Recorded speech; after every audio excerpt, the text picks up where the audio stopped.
जी sir.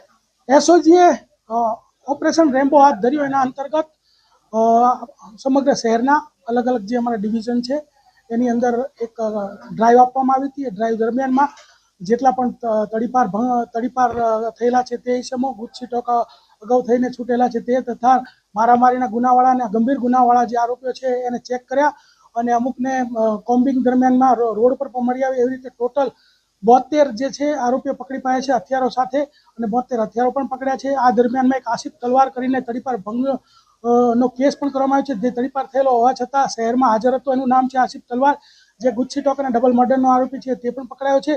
તદ ઉપરાંત એક ડિંડોલીનો મારામારીનો ગુનો છે, જે સ્ટેપિંગનો ગુનો હતો, એનો આરોપી છે અરબાન આલમખાન પઠાણ, તે પણ પકડાયો છે. અને આ રીતે જે છે કાર્યવાહી કરવામાં આવેલ છે.